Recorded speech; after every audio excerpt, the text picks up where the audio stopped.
Hi everyone and welcome back to my channel called zuzanareacts, where I learn all things Bharat with your help, and I just share my Slovak Central European point of view. In today's video, we're going to look into a requested video by Abhijit Chavda, one of your favorites, and we're going to try to look into answering a question whether America is a reliable partner for India. So let's find out together. But before we do, please like this video and click on the subscribe button and turn on the notification. Thank you so much for your support. Let's just get into that. I haven't previewed the video, so I'm super curious. Future war between India and China. And imagine that India finds itself in a situation where it has to ask the US for help. The question is, will the US be willing to help India? And the answer is yes, the US will be happy to help India, but this help will come with strings attached. The US will demand that India agree to a number of conditions in exchange, in return for this help. So, what could these conditions be? Please subscribe and let's find out what they could be. This video is brought to you by my geopolitics course, Geopolitics from First Principles. The link is in the description below. So, first of all, why would India and China go to war hypothetically in the future? Well, that war would be initiated by China. China is the aggressor in the India-China relationship. India does not claim any Chinese territory. India does not threaten China. It's China that claims Indian territory. It's China that has been, for the longest time, threatening India consistently. So if a war does break out, it will be initiated by China. So let's say there's a war. And in what situation, in what scenario would India have to go to the US and ask for help? Well, in this hypothetical future war, such a scenario would happen if India was in danger of losing significant amount of territories and India's very existence, India's very sovereignty were threatened. Only in such a condition would India go and ask the US for help. So it's mainly about territorial loss, significant territorial loss. And the Chinese, typically, if they go to war with India, they would seek to capture the whole of Arunachal Pradesh. They would seek to capture definitely Tawang. Tawang is very much on the agenda. And they would seek to capture other Indian territories further westwards. So that would be the Chinese objective. And India would have to go to the US if significant amounts of territory were in danger of being captured by the Chinese. So let's say India goes to the US and the US agrees to help India, but gives a list of conditions. What could these conditions be like? Well, first of all, the US will want US military bases in India along the northern border with Tibet. A number of US military bases. They would want full access and control of a number of Indian military bases in this region. They would need Air Force bases as well, airstrips, landing strips, all that. And they would also demand access to certain naval bases, ports. And eventually they would want, once the war is over, that this presence in India, US military presence in India, becomes permanent and troops and equipment are permanently stationed in India. So that would be the condition they would give to India, that India has to agree to these conditions for US help. But that's just the first condition. What's next? Well, next, the US will demand that India participate in American sanctions against Russia. You're surprised? Of course, they would ask for that. So India should participate in US sanctions against Russia. India should stop buying Russian oil. India should stop buying Russian weapons and arms and ammunition. India must allow the US to inspect the Russian weapons it has in its arsenal so that the Americans can understand the Russian technological capabilities. If India still had INS Chakra, the Akula class submarine, nuclear attack submarine, the Americans would have demanded access to that as well. But that's no longer with India. It's been returned to Russia. So that's about Russia. These would be the demands vis-a-vis India and Russia. Then they will demand they would demand complete access to India's nuclear program. They will demand complete access to India's missile program. And they will lay down the condition that there should be no further development of nuclear weapons. The Indian nuclear weapons program needs to be frozen. That will be their demand, a key demand. And then they will say that since we are asking you to freeze and essentially dismantle your nuclear program and your ballistic missile program, so in return for that, we will station our nuclear weapons with our missiles on your territory. So they will essentially offer India the same deal they have offered Japan. The benefit of the protection of the US nuclear umbrella.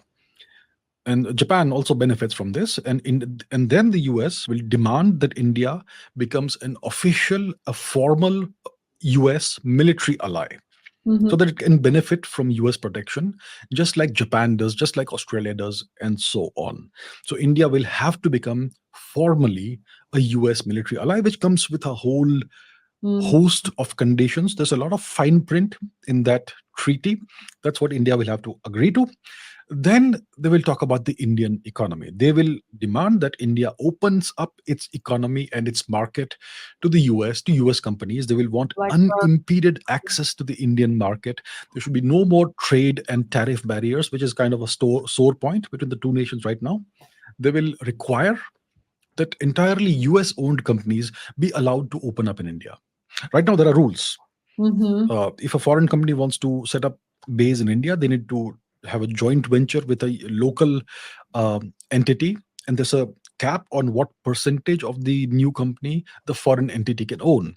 So that will have to be scrapped, and India will have to allow entirely US owned companies to set up base in India. Then they will want the Indian market, the Indian economy to be consumption based, not Mhm. production based. And India should export services instead of goods and products that are manufactured. And if India does manufacture goods and products, then those need to be manufactured for the benefit of the US and Western market. And the manufacturing should be done by US companies, US owned companies based in India, and the profits should be allowed to go back to the US. Hmm. So that's about the economy. What next? Well, next, they will require that India should normalize relations with Pakistan and Hmm. offer certain concessions to Pakistan. For example, reimpose Article 370 in Kashmir, a small concession just to make Pakistan feel good and make it feel like, yes, now we can talk to India and normalize relations. So that will be a key demand of the US to normalize relations with Pakistan and reimpose, let's say, Article 370 in Kashmir. Next, they will say, roll back the FCRA curbs. FCRA means Foreign Contribution Regulation Act. So that's an act of the Indian government by which companies that register for this, that are registered for FCRA and who have FCRA licenses, they can receive money from abroad, from other countries. So typically it's NGOs that receive money from abroad. Typically it's think tanks that receive money from abroad, and so on and so forth. So you have to be FCRA registered. You need to have an FCRA registration or license. So of late, the Indian government has been clamping down and cancelling the FCRA registrations of a number of NGOs and think tanks and all that. Hmm. So typically these NGOs, they serve foreign interests. They're typically, let's say, religious NGOs that conduct large scale religious conversions in India, conversions to foreign religions. There are think tanks that further the agenda and the national interest of foreign powers at the expense of India, and so on. So India has been clamping down on this. India has been cancelling the FCRA registrations of a number of these entities, NGOs, think tanks, and all that. So the US will say, roll back all of these FCRA curbs, allow everybody to receive money from foreign countries, essentially the US. Next, Hmm. the US will require the right, they will demand the right to conduct unimpeded subnational diplomacy in India. So, what is subnational diplomacy? Subnational diplomacy is when US officials, typically diplomatic officials from the embassies, from the embassy and consulates, etc., they engage with local politicians in various Indian states one to one. So it's all about, essentially about interfering in the internal affairs of India, and they typically engage with politicians and political parties that are typically opposed to the central government. And it is also alleged that the US may have allegedly funded and created entirely new political parties in India. So they will want the right to do more of this unimpeded, unobstructed access and right to indulge in such activities. That's what will be demanded. Next, they will require that India allow US experts to sit as advisors for for the Indian education system. Oh, So wow. obviously the Indian education system is very flawed, it's very backward, it's very primitive compared to the US. So the US will offer India the benefit of its experts to reform the education system. So they will want to correct the curriculum, let's say, in subjects like history and so on. They will want to promote the superior American values. Uh, Essentially, it means promoting uh, what's called woke ideology and all that. So they will want that to happen. So they will demand the right. They will demand access to the Indian education system. They will want their experts to be taken as advisors, policy advisors, curriculum advisors, and so on. And all of these demands, they will require that India sign a formal treaty agreeing to all of these terms. India will have to officially and formally sign a treaty with the US, agreeing to all of these terms. And the text of the treaty will not be made public, but the treaty will be binding because India has officially signed it. And the US military presence that will happen in India in such a hypothetical scenario, this US military presence will enforce this treaty. So after a few months after the war is over, if India feels like okay, now we don't want to do it, that won't be allowed. The US military presence will ensure that the treaty is enforced. All right. So now do you understand why India is a genuinely sovereign nation today? Because India does not have to do any of that. No nation can demand all of these terms and conditions of India. That's why India is a genuinely sovereign nation. Take a look at the Chavda Index of Hard Power, which is going to be released soon. This is the top 20 nations in the world. If you look closer, you will see that only four of these nations, the top four, are fully sovereign nations. Their sovereignty risk is low and their sovereignty score is above one. Out of more than 190 nations in the world, only four nations are fully sovereign. It's the US, it's Russia, it's China, and India. And all the other nations have a sovereignty score of less than one. How did I calculate this? Well, if you want to understand, check out my course. The link is in the description below. So that's what it means to be a sovereign nation. And in case India suffers a setback in a future hypothetical war with China, India could end up losing its sovereignty if it has to go to the US and ask for help. Such help will be given in exchange for almost complete loss of sovereignty. So India will be forced to hand over its destiny to the US. For example, like the UK, like Australia, like all the NATO members, all the members of NATO, like Japan, like South Korea. Each of these cases is slightly different. Japan is under complete US occupation and so on. But there you have it. So, in case such a scenario does play out, then India will, in exchange for US help, have to hand over its sovereignty to the US and hand over its destiny to the US. And let's say India does hypothetically agree to such terms in a hypothetical future war. Then what does the US do after India signs on the dotted line? Well, in the US will obviously first of all send their troops, their aircraft, their naval ships, warships, and all that to the bases that they want to occupy in India. And then they will conduct, after a while, some diplomacy with China. First, they will allow China to grab some territory, a reasonably large amount of territory. Then they will, once all the troops and aircraft and all that are in place and nuclear weapons are in place, they will conduct diplomacy with China. Tell the Chinese, okay, now this is the red line. We are here now. India is now under our protection. You need to back off. And the Chinese will back off because they will have gained some territory and they will essentially have gotten what they want, perhaps. But maybe the Chinese also may not have calculated that such a big new risk will appear almost at their doorstep. So it could end up doing more harm than good to China. But for India, the harm will be in such a hypothetical scenario, fictitious scenario, the harm for India will be incalculable. So that is a completely fictitious hypothetical future scenario. If India has to go to the US for help, this is what will happen. And it's not some imaginary scenario that I'm cooking up for you. This has happened throughout history. Welcome to the real world. This is how the world works. Take a look at how the British Empire expanded in India after it captured a toehold in West Bengal. Through these means, one of the straightforward examples is Manipur. In the early 19th century, Manipur was conquered and occupied by the Burmese Empire, and the king of Manipur had to go to the British to ask for help and protection. The British were very happy to come to his aid, to the aid of Manipur, and offer their protection to Manipur. And they installed a political agent in the court in Manipur, in Imphal, and they also signed a treaty with the Burmese. And this entry of the British into this matter was the beginning of the downfall of not just the kingdom of Manipur, but also the kingdom of Burma. Both were annexed, occupied, and essentially destroyed, and they are both still suffering from the lingering effects, horrible lingering effects of British rule.